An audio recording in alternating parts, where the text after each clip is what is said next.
He fought for his homeland. Then he fought against it, and somehow both sides called him a hero. Our story begins in 1938 in Manchuria, a part of China controlled by Japan at the time. Yang Kyoungjong was just 18 years old when he was drafted into the Imperial Japanese Army. Not by choice. Korea was under Japanese occupation. If you were young and strong, you were forced to serve. So, Yang put on their uniform, shouted their slogans, and marched to the front. He was sent to the Battle of Khalkhin-Gol, where Japan clashed with the Soviet Union. The fighting was brutal. Shells thundered, tanks tore through the dust.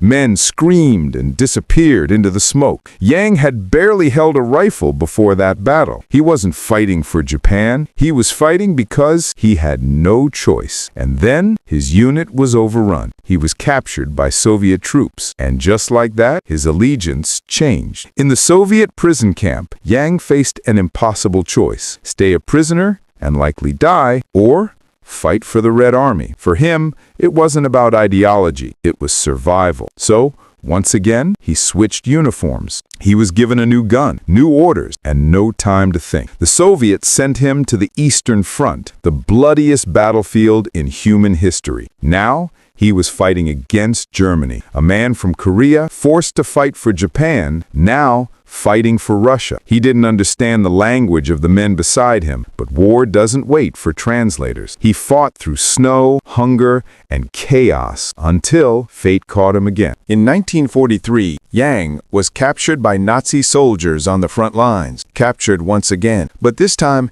instead of killing him, the Germans saw use. They recruited prisoners like him as forced soldiers, called Hilfswillige, or volunteer. So once again, Yang changed uniforms. Now he wore German gray, fighting under a flag he couldn't even read. The Germans stationed him in Normandy, France, guarding the coast against an invasion everyone knew was coming. Imagine that, a Korean man who had fought for Japan, then the Soviets, now standing on a French beach in a German uniform, waiting for the Allied invasion. And then came June 6th, 1944, D-Day. Bombs fell.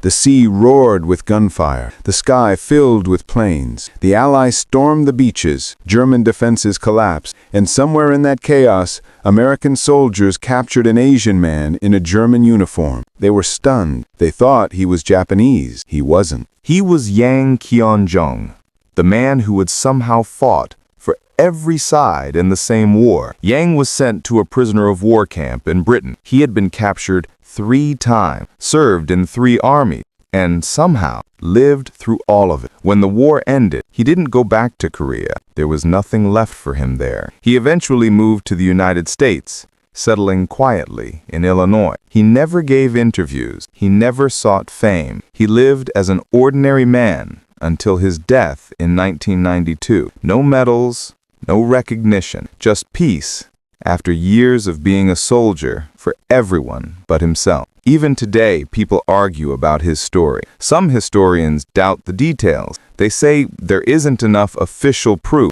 Others believe it completely, pointing to photos and witness accounts. But whether every part is true or not, the idea of Yang Kyoungjong's story reveals something bigger. How war destroys the simple idea of sides. He didn't fight for glory. He fought to stay alive. And somehow, that's the most human thing of all. To some, he was a victim of history. To others, a survivor of it. Either way, his journey shows how small one man can feel when trapped between the giants of war. So, was he a patriot, a traitor, or just a man trying to survive? Maybe that question doesn't matter, because in the end, Yang Kyoungjong didn't fight for Japan. He didn't fight for Russia. He didn't fight for Germany. He fought for one thing: to live. And somehow, against every odd, he did. The soldier who fought for both sides and won.